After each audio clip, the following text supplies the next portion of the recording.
Good evening to you all. I'm Elise Clayman, and I'm honored to be a co-chair of tonight's event, together with my friend and colleague, Ruth Sussman. Welcome, everyone. Thank you for attending one of our Westchester Community College Foundation virtual pop-up events. We especially appreciate your gathering with us during this period, when students need our support more than ever. While we've all faced challenges during this global pandemic, many of our WCC students have been stretched to the limit as they have dealt with dramatic reductions in income, increased food and housing insecurity, and then often, as classes move to remote learning, problems getting the necessary, reliable digital access. Through its emergency fund, the foundation has worked to help students solve some of these pressing problems, making it possible for them to continue their education. Thank you all again for making WCC a priority during this stressful time. This afternoon, we will be talking about the challenges of living through a pandemic, no matter what your personal circumstances might be, and the importance of maintaining a sense of well-being and optimism. Before we get started, just a few logistics. During our presentation, you may have questions, and we invite you to submit them by typing in the Q&A at the bottom of your screen. We will get to as many of them as possible. If you have a technical issue, please type tech in the chat and a WCC staffer will reach out to help you. At the end of our event, at about 5:15, we will unmute everyone, and those who want to stay on for a bit are invited to hang around for some informal socializing and perhaps another question or two for our speakers. And just so you know, as usual, we will record the event and share the link in case you have to step away. And now I will turn the mic over to my wonderful conspirator, co-chair Ruth Sussman, for just a little more stage setting. Thank you so much, Elise. We are indeed co-conspirators and co-chairs. I wanted to take a moment to welcome everyone also and to acknowledge all the people that helped make today's program possible, starting, of course, with our awesome Celebrity Salon and Great Chef committee members. So these volunteer leaders normally help us coordinate WCC's Spring Celebrity Salon series and the Fall Great Chefs event series, but in light of the pandemic, we have joined forces to create a kind of mashup of events, pulling elements from each of these events in the series and creating a sort of greatest hits. And we're so happy that we can continue to do this throughout the pandemic and to welcome you. We look forward to going back to our in-person events again in the future. But until then, keep your eye on your inbox for some more pop-up events. And we have a few fun ones planned for March and April and June. I mean, we'd love to be in person, but we'll keep planning these as long as we need to. So I wanted to thank those committee members. I want to thank our WCC Foundation board members. Many of you are on this Zoom today. Thank you for joining us. And our WCC Board of Trustees and Dr. Belinda Miles, the president of WCC. I think she's attending today. Hi, Dr. Miles. And we also have several sponsors for this event, for this whole series of pop-up events. I wanted to invite you to join me in thanking DeChico & Sons. They are a longtime supporter of WCC. If you haven't already, you should go check out their new store in Eastchester. It's pretty awesome. I wanted to thank Wine Enthusiast. Our dear friend over there, Sybil Strum, has been true to her name, an enthusiastic sponsor. Lucille Werlinick is a member of our foundation board and a great friend to the college and an underwriter of our programs. Suzanne Yearley and her family, a member of our Great Chefs Committee and a host for Celebrity Salon. She's also been a supporter for this series. Susan Ubis, a WCC Foundation board member, chair of the Special Events Committee, my successor as president of the foundation, an awesome supporter. I'm so delighted that the list is so long, but just bear with me. JP Morgan Chase and Company, longtime supporters of the college, the Wilmington Trust, also longtime supporters of the college, the Nancy Kennedy team at Houlihan Lawrence. Nancy's a relatively new friend of the college. We're grateful to her and her team for supporting us. To Greenwich Investment Management, also a new friend of the college. Everyone, it's so appreciated. I guess that's on your program that you all, those of you who received a box should have. I want to say a few words about Westchester Community College itself. There are over 35,000 students taking classes at WCC each year, making it Westchester's largest educational institution. Some of our students are heading toward careers in sectors like the health sciences, the culinary arts, cybersecurity. Some are on track for an academic associate degree with aspirations to transfer to a four-year college. The tuition for our full-time students at WCC, it's just under about $5,000. And While this seems like a bargain relative to a lot of other institutions, for many of our students, especially those who may be the first in their family to attend an institution of higher learning, it's often a seemingly insurmountable sum. Then on top of that, the true cost of attending WCC with books, transportation, the opportunity cost of being in class instead of at a job, it's really closer to about $16,000 a year. And this cost for sure feels out of reach for many. That's where we come in. We on the foundation board for WCC and all of you in your roles as supporters of tonight's event. I'm proud to say that during the most recent academic year, our WCC Foundation awarded more than $2 million to over 1,000 of our determined, dedicated WCC students. It was an awesome moment when we passed $2 million in funding. If we were all together, I would invite you to applaud because it's a real milestone and we've touched a lot of lives. You'll just have to applaud at home, and I'll believe that you're doing that. Instead of hearing about WCC from me, I think it might be a little more meaningful to hear from a WC student directly. I'd like to introduce you to Tanisha Tomlinson. She has a few words to share, and I think her story will inspire you. My name is Tanisha Tomlinson, and I am a single mother of 2 toddlers. I am a second-time recipient of Student Support Service Aid. I am currently a criminal justice major that is set to graduate in May 2021. I plan on directly entering the workforce as a police officer or corrections officer when I graduate. What brought me to WCC is convenience. I initially attended the Extension Center in Mount Vernon where I live, so it's easy travel to and from work. About 2 weeks before the semester ended, I began feeling down and noticed myself withdrawing from school. My financial situation was getting worse due to the pandemic and my job cutting hours. I still had a job, so I didn't qualify for unemployment or any other government services. A few professors noticed that I wasn't myself and urged me to reach out to Sophia. I'll admit it wasn't a realistic option for me as I received help a year before. However, she responded in a timely manner and showed empathy, and I was approved for assistance. A weight was lifted off of my shoulder, and I just want to say thank you. Thank you for offering the services that you guys offer. Thank you for getting me through the semester, and thanks for just being there. I appreciate it. My kids appreciate it. My mental health is in a different state. And thank you. You guys made me one step closer to my dream. I can see myself graduating in May 2021 and being someone because you guys were there. And I just want to say thank you. Wow. Tanisha, thank you so much for making time to come and share your experience and your perspective with us. Wishing you all the best during your time at WCC and beyond. And clearly the justice system will be lucky to have you. Tonight, Cheryl Browse, co-founder of the Pause to Be Present Meditation Studio, will teach us how to be in the moment, to leverage the positive tools at our disposal to live our lives more fully. As one of the leading experts on mindfulness in the New York area, Cheryl has created and led hundreds of programs and taught mindfulness locally and nationally to thousands of adults, teens, and children in schools, businesses, and privately, in real life and on Zoom. As a busy mother of 3, she has expertise in mindful parenting, stress reduction, finding balance, and making these ancient practices accessible in our busy modern lives. Cheryl, I'll turn it over to you.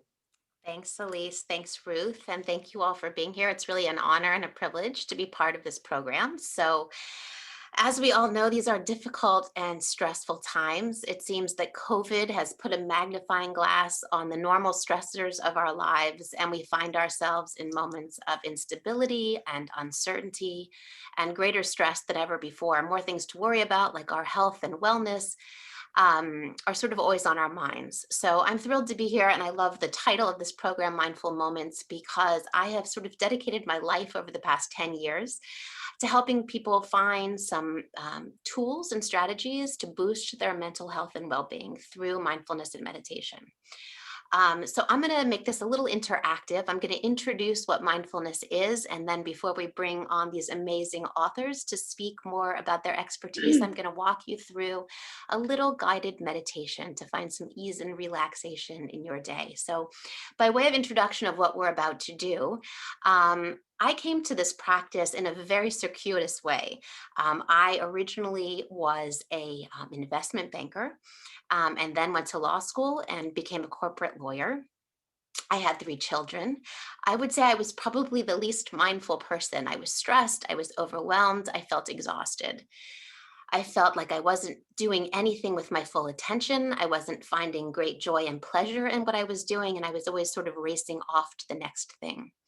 About 10 years ago, a friend in my community said, "I'm thinking about hiring a meditation teacher to give me some lessons. Would you like to join?" And I did, and the rest is history. It truly changed and transformed my life.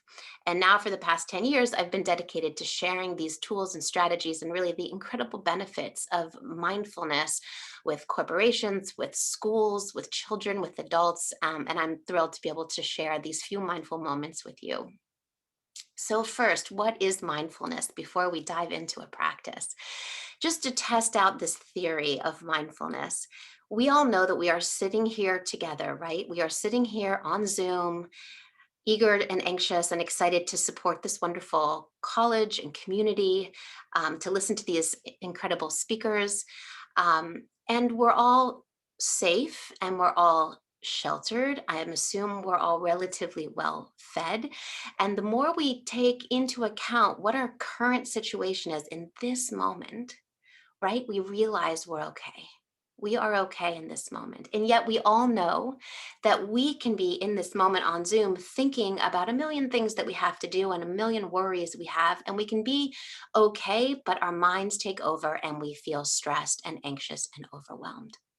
So, mindfulness is a mental training, a way to disrupt the momentum and the patterns of our very busy minds in our very busy worlds, to help quiet the mind for just a few moments, to find some moments of ease and relaxation and peace that's available to us right now. The problem is we don't know how to quiet the mind, to unplug for just a moment, to find a bit of stillness. It takes practice. It's not easy. And that's why it's called a meditation practice. And you can think of it exactly like going to the gym, right? You can listen to someone tell you all the health benefits of working out and exercising your body. But unless you go to the gym and exercise your body, you won't see the benefits. That's where I come in.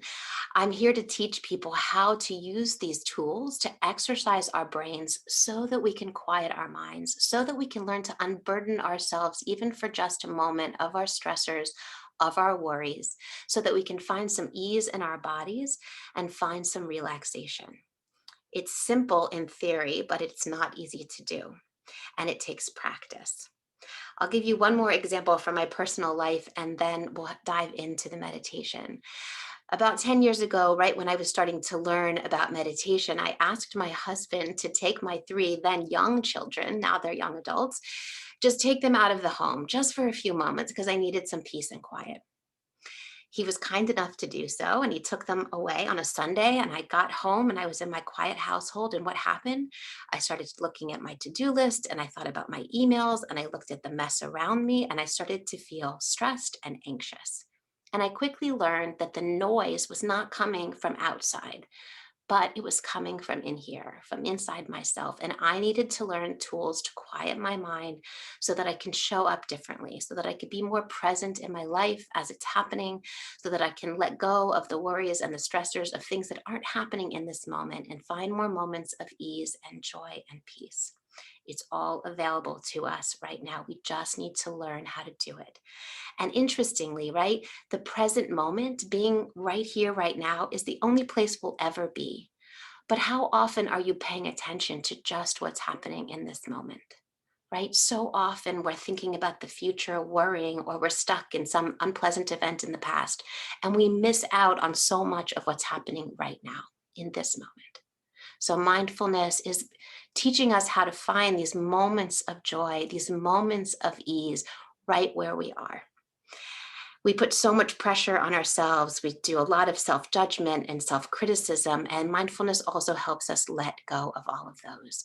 I like to say one of the quotes in meditation is it helps us walk ourselves back home, to be truly at peace within ourselves and just be where we are.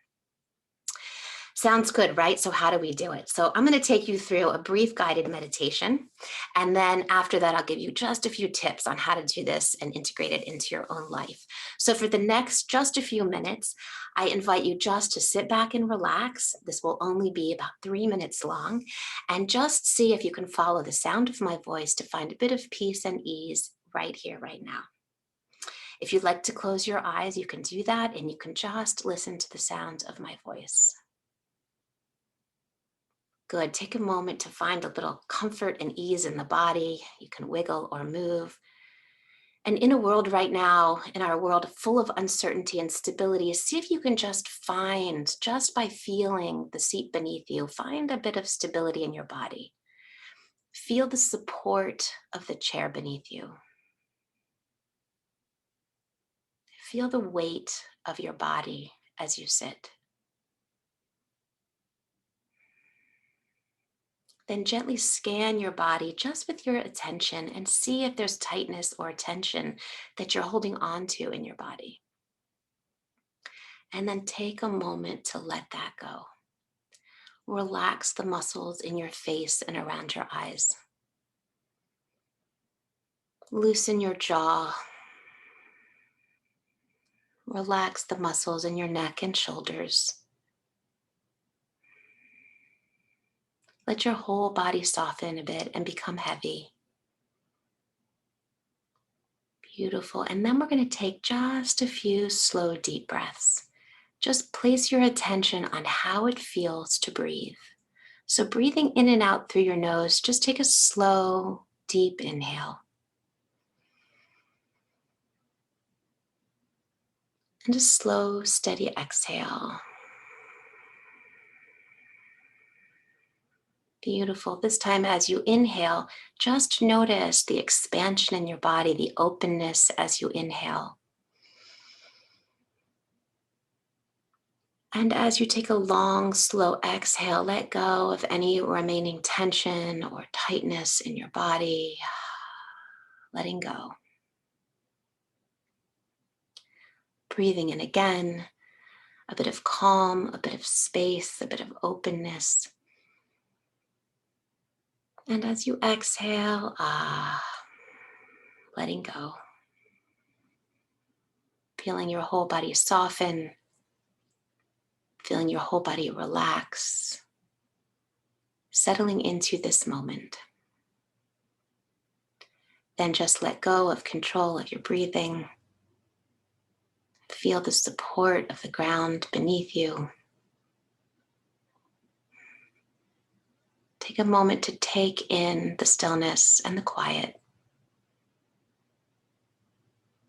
Notice how it feels to not be rushing around, not doing anything, putting down the burden of your busy mind, and just feeling how it feels to sit and breathe, just being where you are.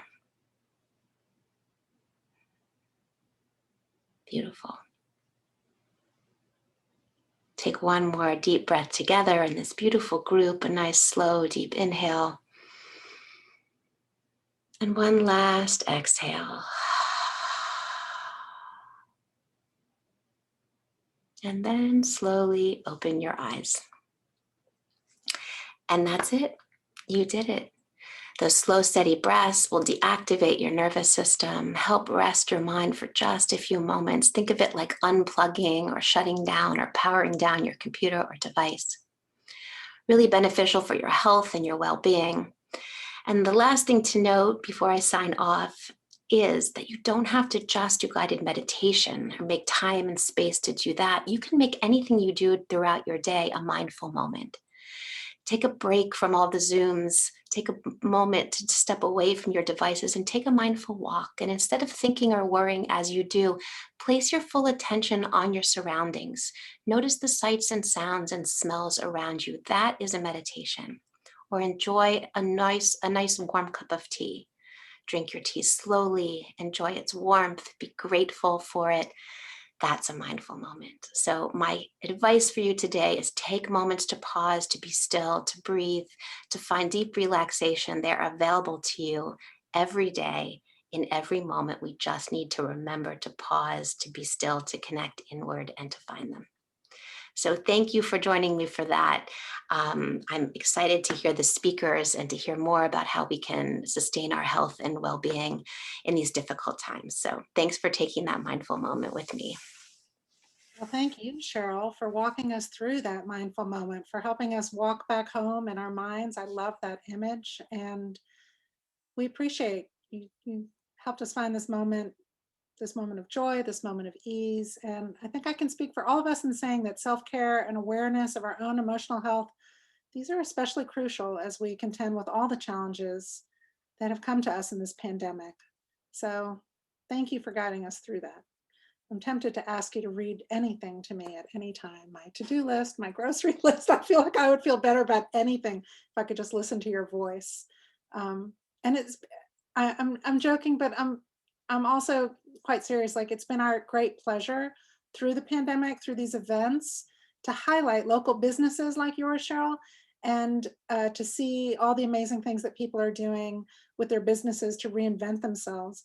Many of you, when you registered for this event, you got boxes. Some of you are Zoom only, but for those of you who got boxes, you will have received this card, which gives you a free week of membership at Pause to Be Present. And my colleague, that's Cheryl's company in White Plains, my colleague's going to drop the information about that into the chat in case you lost the card or just need it. Some of the other goodies that came in your box are also highlighting local institutions like Harney and Sons Tea, which we all love, and Feed Your Soul cookies and brownies and things. That's a local company that's got a social entrepreneurship, social justice bent to it. And of course, I hope everyone's enjoying their tea in their new WCC mug. I personally, I'm going to look forward to checking out some of Cheryl's online classes. And she's going to join us again at the end of the evening, and she'll be available in that last sort of informal part to maybe answer other questions if you have them. As you're following along in our program today, if you feel like taking a selfie or two, we wouldn't mind. You can show us what's happening in your home with your teacup and maybe the cookies you're nibbling or the people that you're enjoying this program with. My colleague from WCC is going to drop some hashtags into the chat so that if you do manage to sneak in a selfie, we can all share the fun. So thank you in advance for joining us in the virtual world as well. Now on to our speakers. I'm thrilled to welcome Susanna Cahalan and Ada Calhoun, who share many, many things in common. Both are authors, journalists, and public speakers. They both live in Brooklyn. They both have books on the New York Times bestseller list. They were both on book tours when COVID hit, and they're close personal friends. Susanna's 2012 memoir, Brain on Fire, which recounts her own terrifying brush with an insidious autoimmune disease, sold over 1 million copies, was made into an original Netflix movie, and her second book, The Great Pretender, investigates, analyzes, and attempts to reconstruct a landmark 1973 article in the journal Science called On Being Sane in Insane Places. This article would alter the definition of sanity, change the definition of diagnosis, and ultimately lead to the reorganization of our entire mental health care system. That's this book here. We're doing show and tell. And our other author, Ada Calhoun, is the author of this book, Why We Can't Sleep. It hits bookstores today. I guess the paperback hits bookstores today. And Why We Can't Sleep explores the unique pressures facing Gen X women as they follow the boomers and precede the millennials, answering the often unspoken question, why is this still so hard? Ada, who disarmingly shares her own dilemmas and disappointments as she recounts dozens of her peers' stories, ultimately finds comfort in talking to all these other women who are wrestling with the same or similar demons. And in the end, she offers a philosophy that allows us to maybe reframe some of the hard stuff and to embrace our lives, the good and the bad, a little more fully. And spoiler alert, Ada is sleeping better by the end of the book. So as this chat goes through, as our conversation evolves. We're going to be dropping relevant links into the chat. Elise is going to guide us through this conversation. And I wanted to invite you just one last time, if you have questions for the speakers, just drop them into the chat and we will answer as many as we can as time allows. I'm going to pass the imaginary Zoom mic back over to my co-chair, Elise. She is going to facilitate a conversation with Susanna and Ada as they share their views on mental health, on writing, and the life-affirming benefits of friendship, their own included. Elise? So much, Ruth. Susanna and Ada, thank you again for joining us today. Yet another thing that the two of you have in common is that you have each stepped back and looked at your own lives against the backdrop of larger societal issues. Susanna, for you, the context has been the way we define, diagnose, and manage mental health care in the US. And Ada, in your case, the backdrop is the ebb and flow of generations, changing gender roles, and the ups and downs of the economy. Of course, the pandemic sort of looms over everything now. And we can't fail to mention that we are on the eve of the most fraught presidential inauguration in our lifetimes. But I think it's worth noting again that the two of you are close friends, and that simply by being here together, you are demonstrating one of the most important and basic ways we can all take care of ourselves, and that is by prioritizing connections with the people who matter to us. Ada, many of the 200 women you spoke to for your book were contending with difficult marriages, unfulfilled career expectations, financial problems, and the like. You do a wonderful job of sifting through various pressures, life's curveballs, and inevitable bad choices, and making sense of it all. You talk about Gen X having rotten luck as a cohort, with the current pandemic as yet another example. Toward the end of the book, there's a telling anecdote about a woman thinking she's getting into her Uber that brings so much about day-to-day perspective and human interaction home. Would you tell us that story, please? Hi, Elise, I would be delighted to. And also thank you for having me, and thank you for my wonderful mugs and other treats. I'm very grateful.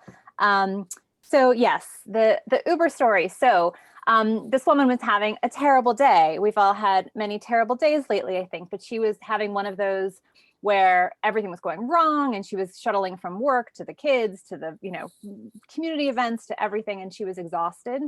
So she called a car to take her to her next thing. She went, got in the car, and it was really messy. And she's like, oh, great, more trouble. So she starts handing the trash to the driver. The driver's kind of glaring at her. And she's like, oh, great, he's going to be difficult too. And then she looks out the window and she sees a woman on the sidewalk, and she realizes, oh, it's not her Uber. So then she sees the man and the woman make eye contact and raise their eyebrows. And she realized this is not an Uber at all. She has just climbed into the back seat of a stranger's car and started throwing trash at him. So anyway, she could have gotten very embarrassed. The man could have been very angry. The woman could have been very angry. It turned out it was the man's wife. And instead what happened was the man started laughing and then got out, explained to his wife what had happened. The wife started laughing. And then the three of them are just like, slapping each other on the back, like giggling. And she went back to her day happy. And she went back to her day sort of feeling this connection with humanity. So I think you're right that we can get so much from reframing the story that we're telling, choosing to respond with emotions different than maybe what our knee-jerk reaction is, and just sharing humanity with other people. Oh, I love Thank that. you. It's a great story. It really is. Susanna, in your memoir, Brain on Fire, you share your own experience with a harrowing illness that might have left you a mere shadow of yourself or even killed you had it not been properly diagnosed and treated. Your reconstruction of that experience and your determination to educate others on the topic then led you to examine the flawed but enormously influential 1973 study by renowned Stanford professor David Rosenhan. Rosenhan's study ultimately changed, not necessarily for the better, the rules around diagnosis and treatment of psychiatric patients in the US. Would you share with us the moment when you learned of your, what you call mirror image self, and how that sums up so much of what is still problematic about the way we handle mental illness? Absolutely. Beautiful question.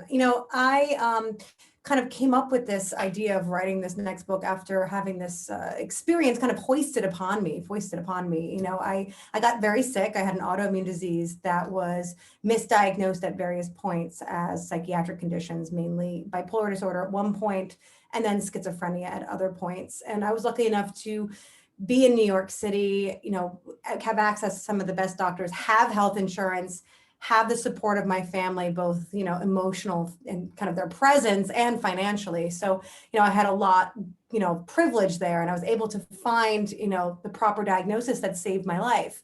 And so after writing Brain on Fire about that experience, all these questions of, what could have happened to me? And how many people are lost? How many people don't find the answer that I did? Kind of followed me around. And at one point, I did what's called the grand rounds. It's basically when you typically it's a physician presents a patient's case. But I was in the position of actually presenting my own case, which was strange. But I was in a psychiatric hospital and I was talking about my experience. And afterwards, a physician came up to me and said, you know, there's someone here who reminds us of you. And I haven't heard about this illness. I'm gonna test her for it. And I found out 2 weeks later that she did in fact test positive for the same illness that I had, which was autoimmune encephalitis. But there was a vast difference between us. I was diagnosed within a month, and she was diagnosed within 2 years. So she was misdiagnosed for 2 years, and she would never be able to regain all that she had lost in the same way that I had regained all that I had lost. So, the doctors described her as living in a state of kind of permanent childhood. She was kind of at the level of a 5-year-old cognitively. And so this obviously is haunting and raises so many important issues about the kind of difference when we kind of separate out these kind of physical neurobiological illnesses from psychiatric ones. And we seem not to value the psychiatric ones. We seem to kind of, once we come to that conclusion that something is psychiatric, all other questions end. And that woman was a perfect example of that. So those kind of questions animated what you described earlier, kind of my next quest with investigating the study in my second book.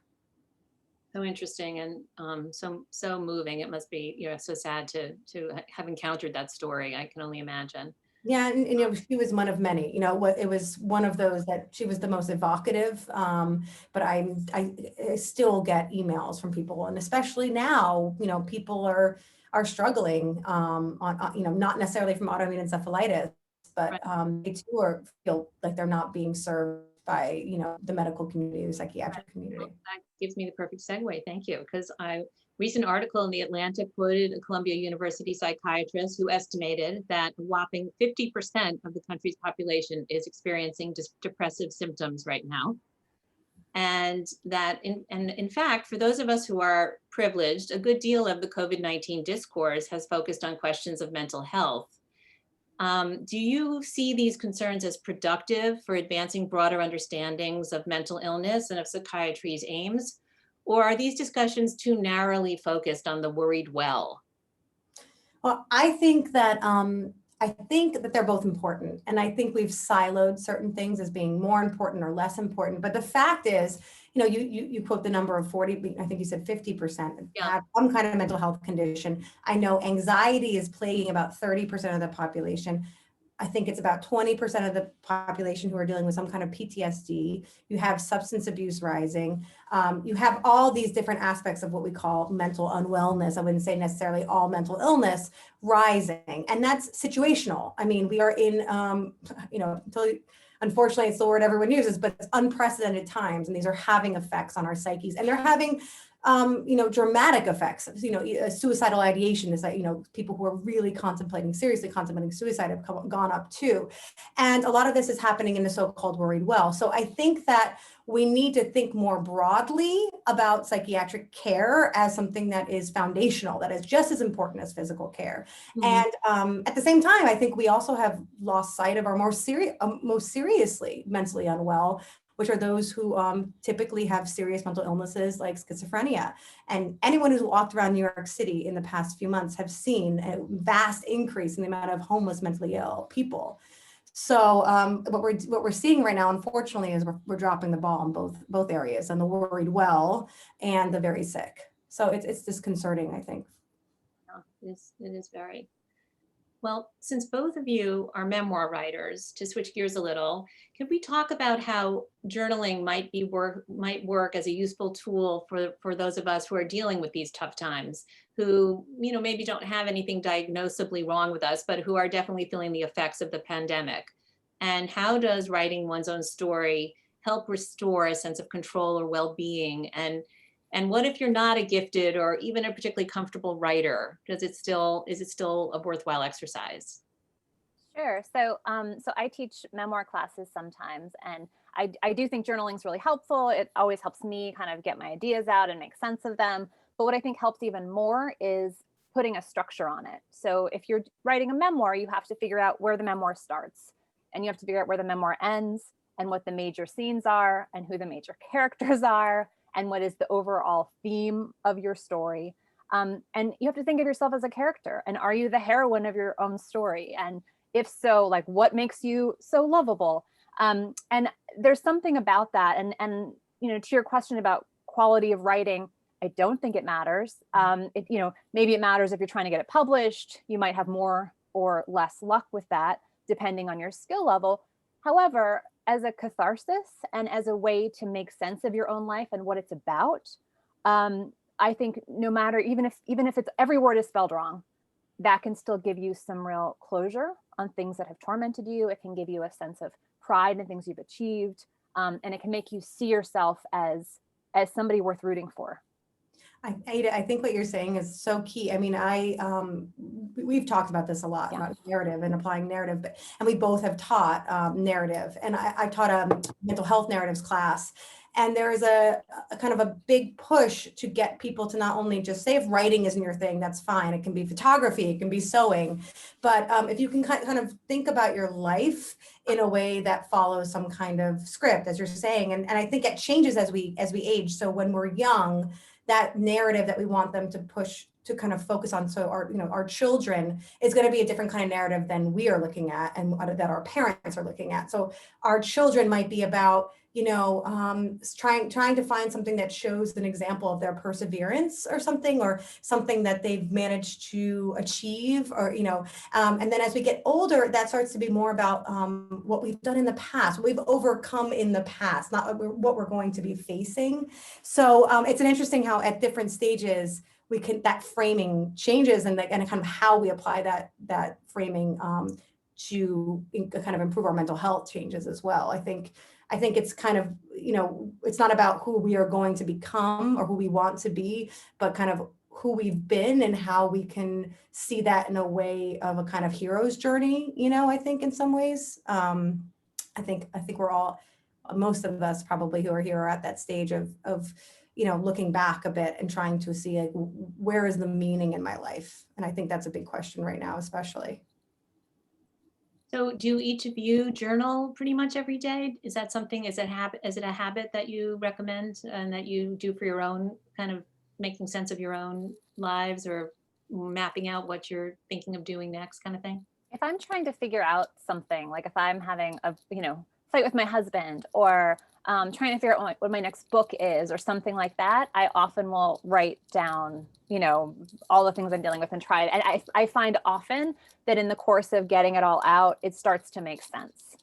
Yeah, I only can make sense of things when I write them down too. I go through phases. Sometimes I write every day in a journal, and I have many journals, and sometimes they're just to-do lists, and sometimes they're more a narrative.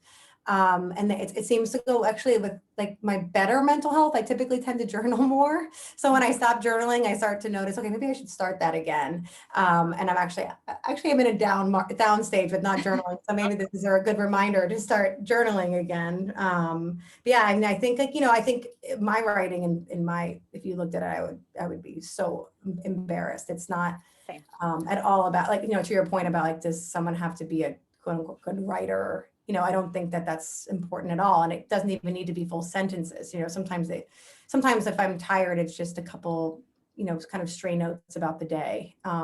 Yeah, I think it's important for well-being, along with kind of, as Cheryl's kind of so beautifully walked us through, it's kind of like a meditative practice as well, because you are focusing on kind of trying to more deeply focus on the events of the day, either the past or the events of the day that are going to happen. So depending on how you do it. Yeah. That makes a lot of sense. Susanna, your book vividly demonstrates that even respected academics, doctors, and scientists are not infallible. And certainly during COVID, we've had some strange expert advice along the way. Would you share your approach on filtering the latest news and various remedies and precautions with the group? And do you have any tips for us? Yeah, it's so interesting when there's a kind of whole, idea that, listen to the science, as if science speaks in one voice. Science is a voice of consensus. And over time, that consensus crystallizes and becomes clearer.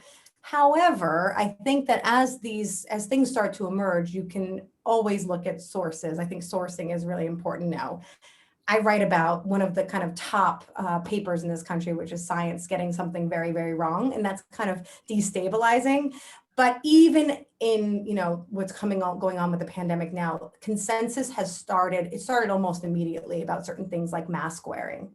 That you're going to see almost broadly across the board as being something that to various degrees is beneficial. So you can, even as new as this is, that idea of science as this multitude of voices starting to come together has already begun in series, like, for example, with the vaccine, or, there are certain things that kind of are very obvious now that looks like, okay, this is going to be consensus in the future. But it is a reminder that, we can be sure of many things that end up being extremely unsure, which can be very disturbing, I think, because I'm a lay person, just like, most people. I'm not a scientist, I'm not an expert. So, I'm as fallible as anyone else. And to see that experts are sometimes wrong, and often wrong, in the history of medicine is very scary, I would say. And I don't know how to reconcile it, really.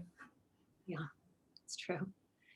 So Ada, any recommendations for re-entering quote unquote real life after COVID, reestablishing certain boundaries, maybe with family members, or are there maybe some behaviors that we want to try to keep?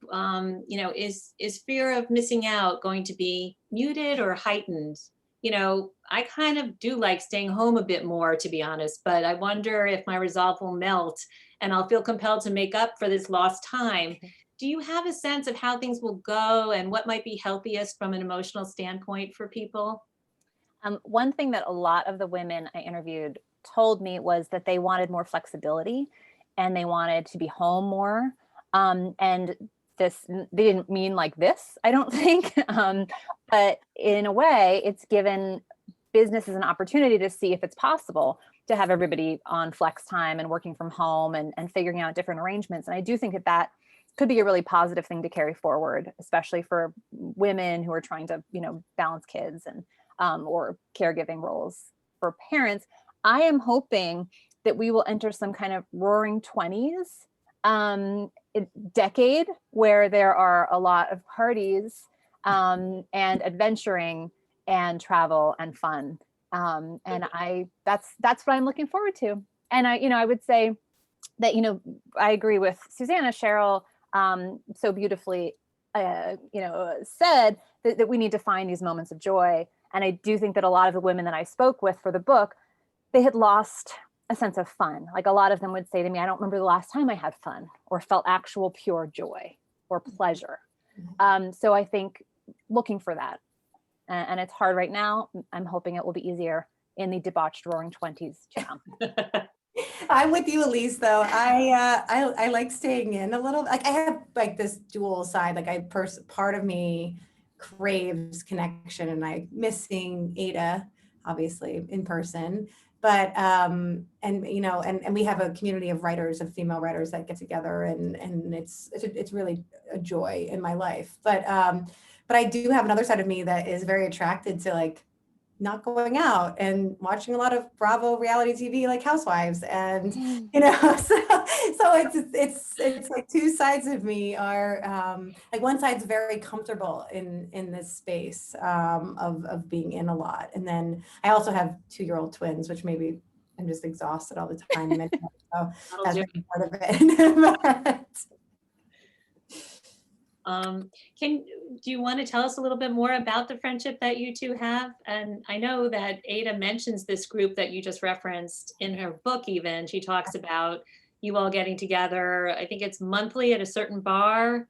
Yeah, and it's Or called you Sob did Sisters. pre-COVID?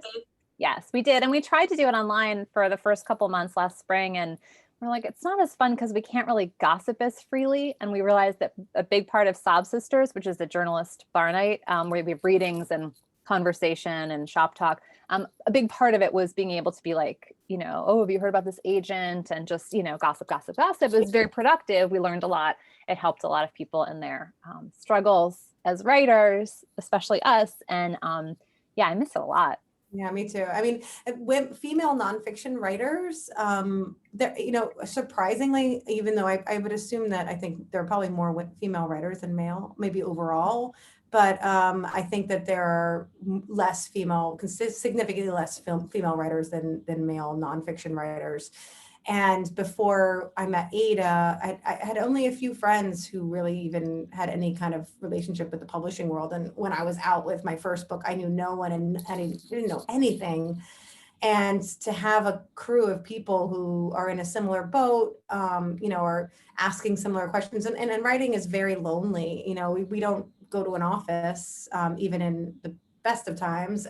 We are at home and work at home, and it's, you know, we interview people. Ada and I are, you know, being nonfiction writers, but the kind of bulk of the work is very lonely. And so having access to a community, which, you know, in Ada's book, that's the kind of message at the end is like, you know, you can't, no one can deny life is hard. And as a woman, especially right now during the pandemic, when we have to, many of us have to work and take care of children, and on top of, you know, a multitude of other issues, it's really hard, but it's like finding that community is essential. And I think that, you know, things like this, which is so wonderful, just what you were doing overall, but just allowing also everyone here to have a place to connect, I think is also very good for mental health in general and just Not wellness. quite the same as meeting at a bar, but you know, Zoom will do for now.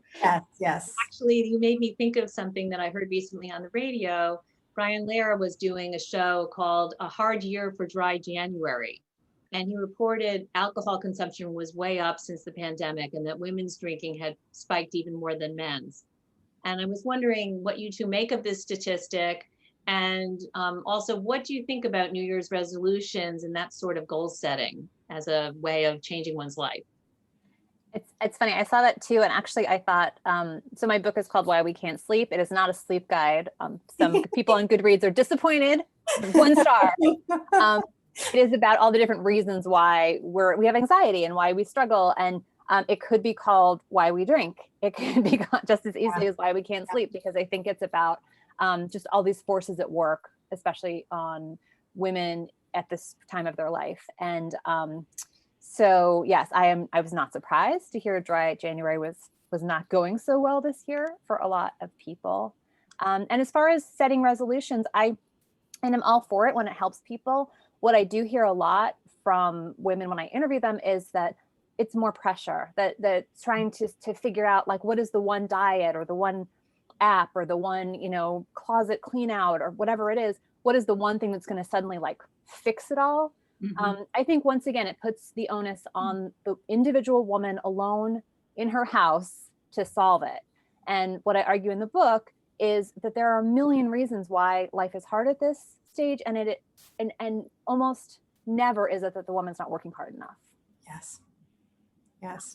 I think there's a lot of with that kind of, you know, trying to kind of hack your way to your happiness and try to, you know, amplify, you know, like you know, dieting your way to happiness, or, you know, tidying your, you know, your closet into happiness. It's just, it is a lot of pressure on top of it, especially right now. I mean, in general, you know, your book takes place before COVID. So it was already a powder keg for many people, but you throw COVID on top of it. And I just feel like I would really push people to be careful with too many resolutions right now, because there's just so much pressure. You know, if that's something that animates you in a positive way, not in an anxiety ridden way, that's great. I'm someone who loves a to-do list. I like tracking things. That's something that actually, because I think I'm like by nature, like very lazy. So it helps me, but it doesn't actually add to my anxiety. But I think for many people, like making these, I have to lose 10 pounds this year or whatever the goal is, it's just not the time right now. And I think to be as kind to yourself as possible and as patient with yourself. And I think this is the time right now to do that if you can.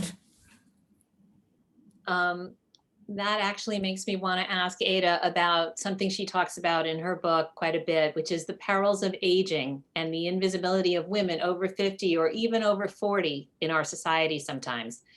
And some of the women and the men even you interview in the book, some embrace the wrinkles and the other changes, but others fight them. And is there a reasonable middle ground? What's your take on the various steps people can try to camouflage the years, and what are the trade-offs based on all your discussions with folks?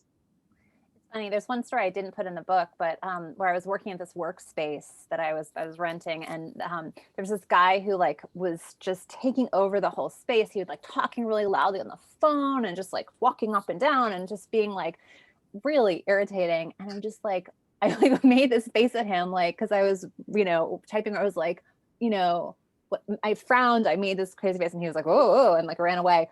And I was thinking about it, and I was like, if I had had Botox, he would not have known how furious I was at him. And I thought, like, thank God I have enough expression that I can convey how much I hated him. I do think that in general, women are trained to be pleasing. And I think if you spend your whole life trying to look pretty, trying to please people, it can be very liberating once you hit your 40s and 50s, if you're becoming a little more invisible in the world because people love, youth and whatever. There's something about it that's frustrating and sad and depressing. And there's also something about it that is great. And I have so many friends in their 50s, 60s, 70s who say that there's like some kind of Rubicon they pass, and then they feel freer because they're not trying to constantly make everybody feel good and soothed and happy. And I think part of that is maybe letting go of some of the vanity. Oh, I love that so much. So one last question before we move to the Q&A. We have a bunch of questions coming in. Okay. Could you each be able to give us one clear takeaway that we can all glean from this conversation today, something that we might add to our routines pretty immediately that would hopefully yield positive results pretty quickly? I think I'm going to go back to the narrative. I think like if you can think about the last year, think about this COVID pandemic year, and create a narrative for yourself where you're the hero and you accomplished something. I mean, just being right now, let's be honest, just washing your hair. I mean, that's an accomplishment for me today. And so maybe if you can think about this last year and try to find something that you're proud of, that you were able to do despite everything. I think that could be a nice way to think about this past year. And I will say start a club. It can be any kind of club. It can be like try all the pizza places in your neighborhood. It can be, just two other people who are studying the same thing you're studying if you're in school, where you get together. Obviously, it's probably going to be online, but still, or it could be on the phone, where you just create some kind of community, even if it's 3 people. I think it can make a huge difference. I will volunteer my book because I put book club questions in the back of the paperback, which came out today. Because people were asking and they were saying, oh yes, there it is. People were saying that they were using the book as a sort of tool to have these hard conversations with the other women in their life, where they, wanted to talk about money and their marriage and all this kind of like messy stuff. And that they could say like, it's just a book club, but then the book club would wind up yielding these conversations about each woman's personal experience. That sounds great. I will say, I totally forgot that today's your pub date. Congratulations. Yeah. And I will also say, I will concur, like this book is the perfect book club book. I mean, it's a beautiful book and it's there. I really think about it all the time, and it does raise a lot of kind of thorny questions that even with your closest friends, you might not talk about, and you might learn the people that you love a bit better reading it with your friends. So I highly recommend. Thanks, Susanna. I do. Ada manages to be so non-judgmental too. It's really Yes. amazing the way you describe and the way you talk about people's situations. It's very special. So we have all kinds of questions flooding in from people. So I'm going to go ahead and try to get through as many of them as we can. I'm starting with one from Brittany. She wants to know how you find the confidence to question a doctor or push for further or different testing. She feels that a lot of times there's pushback and the assumption that you're just, on WebMD self-diagnosing and, that you don't know what you're talking about kind of thing. Two things there. If she's feeling that way about a doctor, or if anyone is, I would highly really urge someone to go outside to a new doctor.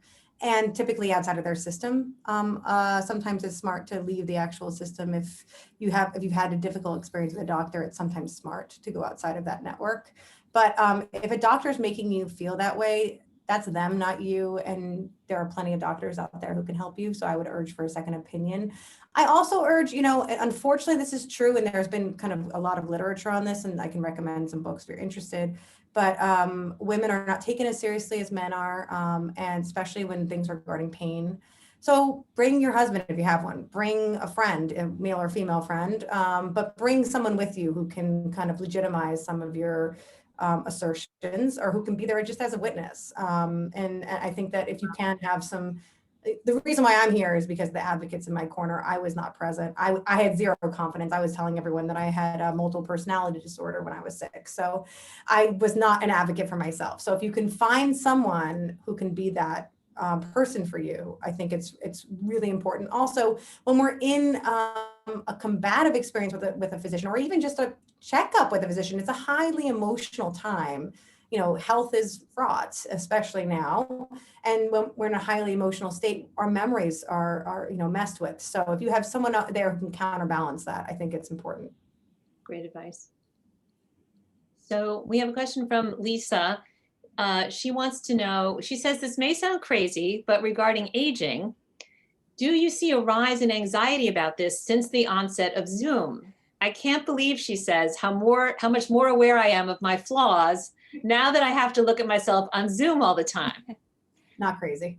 No, right there with you, Lisa. And I will say also, since your name is Lisa, I'm going to guess that you're from my generation because it was the biggest name for some of those years there in Generation X. We are the first generation to come of age into wrinkle years with cell phones, where they have the reverse camera that you accidentally hit while you're leaning over them. And then you're like, who is this monster? I would say that it's a new experience. Like our mothers, our grandmothers, they got old too. Their mirrors were hanging on the wall, on the like paisley wallpaper or whatever it was. They did not have this experience where you're like up close, and we were not meant, I don't think, as human beings to see our faces in that granular of detail at this age or ever. And I would say Zoom, as much as I love it, having to kind of even in the corner know that you're there, it's very distracting and terrible. I'm doing that right now. I'm like, wait, my hair. Yeah, my phone. I have to say, I was so excited because the two of you are on a separate screen from the screen that I'm on. So I do not see myself while I'm talking to the two of you, and it is fabulous. Yes. In addition to journaling, are there other habits and techniques that you might say help with personal mental health? And are there ways that you help other members of your family maintain or improve their mental health that you might recommend to some of our listeners? I think that's a question for Cheryl, really. I mean, I have my own things, but I'm sure Cheryl has some things to add to that. I don't know if she's. Oh, she's going to join us. We can Okay. ask her when we open up at the end. She's going to come back then. I was thinking that would be a perfect question for Cheryl. I mean, for me, I think just personally, I need to like move my body. I need to get some physical activity. I used to be a runner. I'm not as much anymore. But if I'm too sedentary and I don't leave the house, which I went, which happened a lot. My mood is reflected there, and that's true across the board with everyone at my house, including my twins. So I think that physical movement and actually fresh air. I mean, I don't know how unique this is, but for me, it's really important. I don't know, Ida, what do you? Yeah, I'll say one other one that I'm thinking of, and it's not from this book, but the last book I wrote was called Wedding Toast I'll Never Give. It was about marriage and things that help in marriage and don't help in marriage. And I remember one expert I talked to said that the biggest crisis in marriages and in close relationships, which is often where a lot of our anxiety comes from if they're going badly, is a lack of empathy, a lack of connection, and that anything we can do to like bridge those gaps between our understanding the other person's is good for everybody. And, she was saying that this, going back to the question just prior, she said that doctors will come out of a exam room saying that went great, totally nailed it, I'm a great doctor. And the patient will come out and say, he didn't listen to me. I don't feel seen. I feel very, lonely. I don't think I'm getting good care. And they're just those moments happen all day long. And I think maybe they happen more on Zoom now because I think there is this disconnect and you can't read facial expressions as well. And so I think those are very alienating moments. So anytime you can work for yourself to bridge those and to really try to see the other person and be really clear so the other person can see you. I think those help. So what about the reaction? Cheryl's here. I see her. Oh, Cheryl, are you here now? I am here. Can you hear me? Hi there. Hi there. So I don't know if you heard, we thought you'd be the right person to answer a question that came up from one of our attendees. What other habits and techniques might we be trying to use to optimize our own personal mental health? And also what might we try to encourage our family members to do to improve their mental health? Yeah, Ada and Susanna tapped into a lot of good ones, but from my own perspective, from sort of the mindfulness perspective, it's fascinating. I think we're saying the same thing sometimes in different words, but Mike, I guess my advice is to slow down. When we slow down and watch ourselves, so to speak, that's what mindfulness is. It's self-awareness. We see the narrative we're telling ourselves, even about our wrinkles, for example, right? We see how self-critical and how much self-judgment we have. And then we can pause, we can slow down and pause and change the narrative, right? It takes a lot of practice, but the slowing down and the pausing and the reflection on the stories, ironically, both of these women are amazing storytellers. And I guess mindfulness is this, we get to become very intimate with the stories we tell ourselves about ourselves and other people. And we can change the narrative. And I know, so slowing down, pausing, and I think it was Susanna who said something about like reflecting back on the year and finding the good stuff. We can do that all the time. We can find the silver linings. We can find moments of joy. We can find great things about ourselves when we look at ourselves. Who does that? Who looks in the mirror and finds what we like about ourselves? But we can do that, and we can make that a mental habit, and we can demonstrate or role model that for our children and for people around us. We can express that to our friends. Again, it's from my perspective, it's forming new healthy habits of the mind that can increase our mental well-being and our joy and our happiness. And it's doable. But the first step is knowing what we're doing and then changing the narrative. One of the things that I started doing this year is when I'm feeling certain things, and sometimes I'm just reactive because I do speak quickly. I try to internally name what I'm feeling. So if it's irritation and I really think about it, it's like, oh, I'm hungry, or just taking a moment to name it myself actually has stopped me from a lot of fights with my husband. Because then I'm realizing, oh, I'm actually just being reactive for reasons that are outside of whatever the conversation was. And it just took, not even a full second probably to really, maybe a couple seconds to really name it. That's been helpful for me.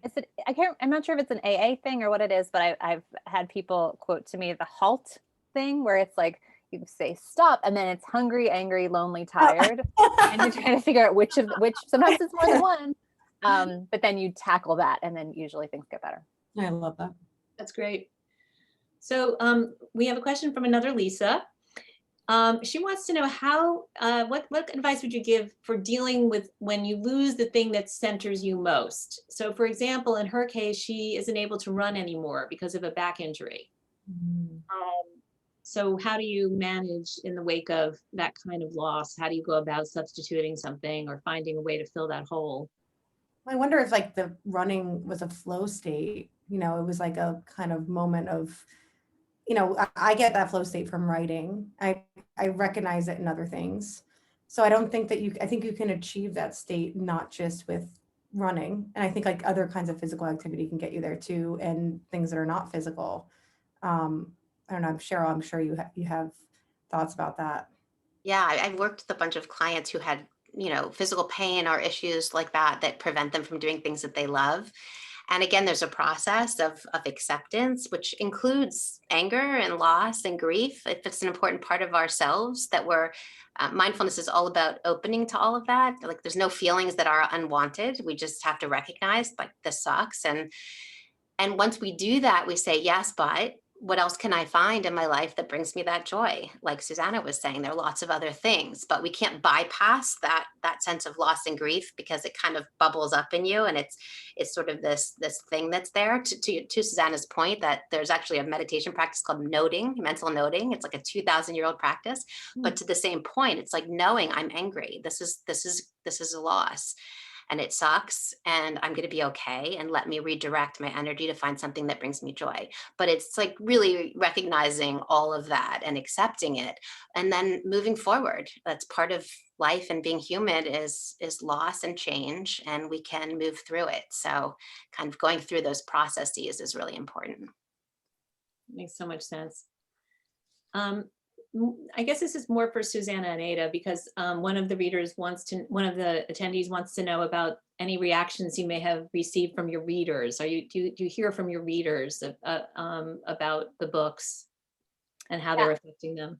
I mean, it's funny. I get emails like almost every day from women who've read the book, and it's really nice. I mean, that's been a kind of a great part of quarantine, is just the idea that like I have time to just read these emails, and a lot of women want to share their stories. And the two things I hear most are, one, it made them feel less alone to hear all these other women's stories. And I just think that's one of the most important things we can do as writers and as readers, is have that connection where you for a minute, you feel like there's somebody else out there who really gets it. And so it was less alone. And the other thing was that they feel seen.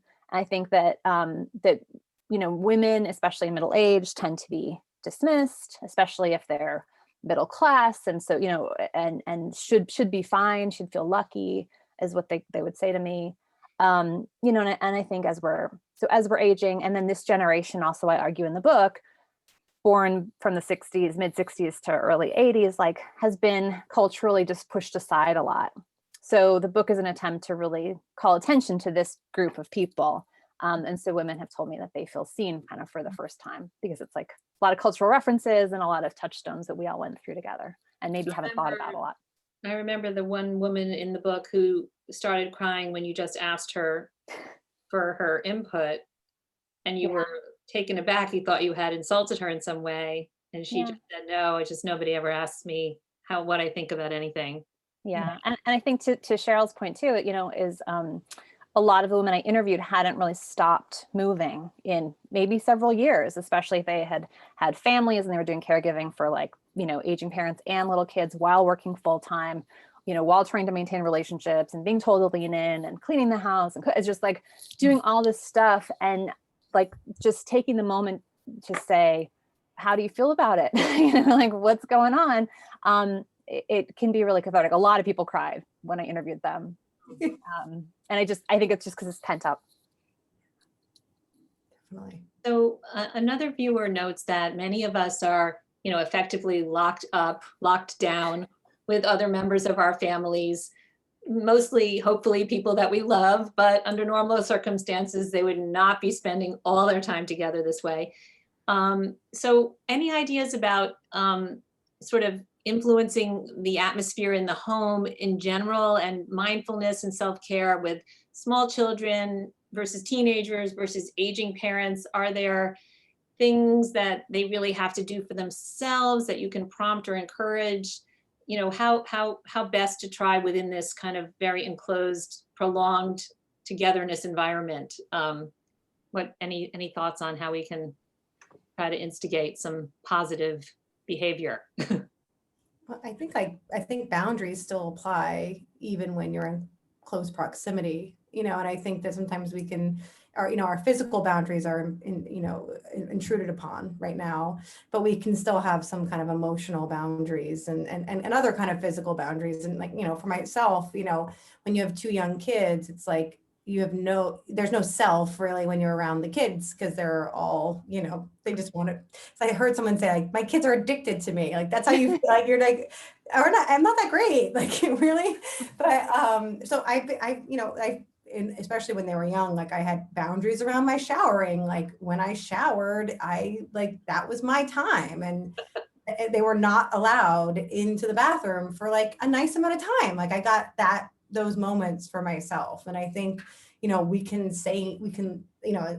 was saying before, like, a lot of women are taught to be kind of pleasing and affirming all the time. I think, you can really kind of practice that no, in this time of, close proximity, we can still use that no and not have to give all of ourselves to everyone in our household all the time. And that's actually an act of, that's actually less selfish than constantly being only like half present, I feel. I have a friend who got a nameplate, like a business, like a desk nameplate. And like when she flips the nameplate up, she's in the office. This is a very small place. She's in the office. She is working. And then like nobody can come talk to her. And then she can flip the nameplate down. And then it's, office hours. Love it. I have to copy that. Well, I think that's the perfect moment to flip the nameplate down here and kind of wrap up this fabulous Q&A. Thank you all for answering all these great questions. Thank you, audience, for the terrific questions. We so appreciate your taking the time to talk with us about your work and about these issues, all of you. Thank you again, Cheryl, for sharing your coping strategies.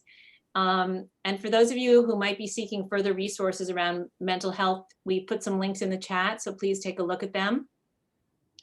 And thank you again to all our guests for attending. Your attention, your generosity of spirit means so much to our students and to the whole WCC community. We hope you've had a great time tonight, and if you're able to do so, we hope that you will consider making an additional donation to our WCC Student Support Services Program, which provides mental health assistance for many students each term. And thanks in advance for any additional contributions. Thank you also to everyone at the college and to Sue Mackey and Jess DeNaro in particular, without whom this afternoon tea simply would not be possible. And Ruth, I'm going to turn it over to you. Thank you. Elise, you speak the truth. If things are working on our end, it's because Jess and Sue have everything working on the back end. So thank you for all you do. And thank you for dropping those links into our chat. We look forward to seeing all of you at our next event. So please keep an eye on your inbox. We have a few more pop-ups coming. We have a cooking demonstration coming in March with 2 local owner chefs, great friends to our college, Heather and Scott Fratangelo, who are the chef owners of the restaurant in Ardsley called Lenizio. They've done events with us before. Heather's desserts are dangerously delicious, and Scott's take on proteins, it's pretty special too. So I'm personally looking forward to that evening, which is going to promise a fantastic meal, no cooking required. And we also have a fun event in the works for late April. Can't say too much about that, but we're thinking it'll have something to do with tacos and tequila, so that should be fun. If you have a little time to stay with us right now, you're invited to our Zoom after party. We're going to stay on this link for another 15 minutes or so until about 5:30. And that'll be Brady Bunch style. We're going to switch from the webinar view to the gallery view with our speakers. I'm going to ask at this time that the WCC staff will unmute us. This is going to take a few minutes. We also can stop recording. So bear with us as we unmute each of you and turn on your cameras. You're welcome to turn it on or off.